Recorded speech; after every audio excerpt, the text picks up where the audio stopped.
Le mariage.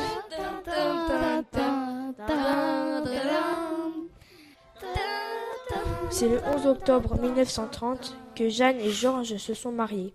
Angèle et Bénédicte étaient invités. Ah, mais quelle bonne ambiance ici! Quelle grande et belle journée! Les cloches de la mairie et de l'église vont sonner à plein. Tiens, on entend celle de la mairie. Et vite, on attend. Angèle et Bénédicte courent jusqu'à la mairie.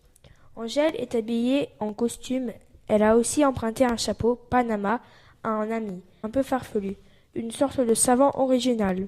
Bénédicte est habillée d'une robe de chez Poirier, un grand couturier parisien. Mince, mon chapeau va s'envoler avec ce vent. Une grosse voix se fit entendre. C'est normal, c'est un chapeau voyageur. Petite explication. En 1930, la physique quantique n'en était qu'à ses débuts. Et pourtant, à Samoa, on réfléchissait déjà à la téléportation. Dans un sous-sol d'une maison, Pierre faisait des expériences. Bip, bip, bip, bip, bip, bip. Je crois que j'ai trouvé quelque chose d'extrêmement important. Une approche miraculeuse du voyage. Sandy, une Samoyèse d'origine irlandaise, était son aide de laboratoire. What? You have découvert une nouvelle expérience? Oui, je suis le meilleur scientifique du monde. Nous allons faire voyager Georges et Bénédicte grâce à la lumière qui est à la fois une onde et un petit morceau d'atome. Pierre portait toujours un chapeau qu'il appelait son Panama. Il avait été fabriqué dans ce pays lointain, pas loin du Mexique. Je vais mettre mon chapeau dans mon laboratoire. Que des... Yes, good idea. On verra sa transformation. Et c'est ainsi qu'une expérience de physique quantique à Samoa créa Chapeau Voyageur. Celui ou celle qui le portera pourra voyager partout dans le monde à la vitesse de la lumière. Regarde Bénédicte, ton chapeau laisse tomber une corde rouge. Attrape-la. Ça y est, je l'ai. Bénédicte se sentit décollée de terre. Angèle, prends-moi la main. On s'envole, je me sens toute légère. Et les deux amis s'envolèrent dans le ciel. La téléportation quantique. Bénédicte et Angèle furent téléportés à Rio de Janeiro.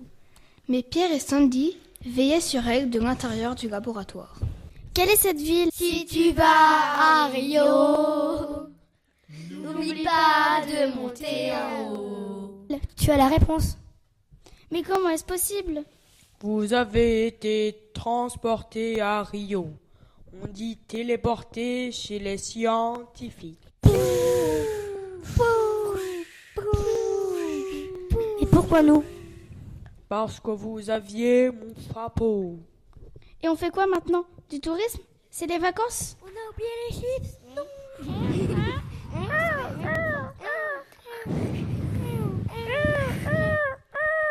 On vous envoie une carte postale? Yes! Enjoy your holidays! Nous allons vous ramener ici. Don't worry. Les vacances à Rio. Petit village, plutôt une très grande ville.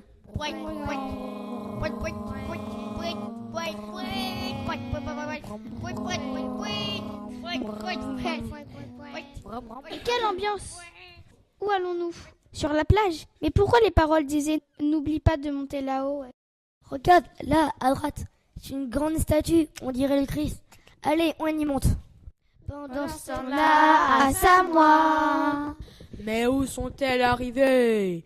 Mais que font-elles? Elles escaladent un roc. Elles font ça souvent dans la forêt de Fontainebleau. Mais ce rocher a l'air bien plus grand. On voit la mer. Mais c'est la baie de Rio. Retourne-toi, Angèle. Regarde, comme c'est beau. On domine toute la baie de Rio avec les montagnes comme décor. Je crois qu'on va les faire revenir ici.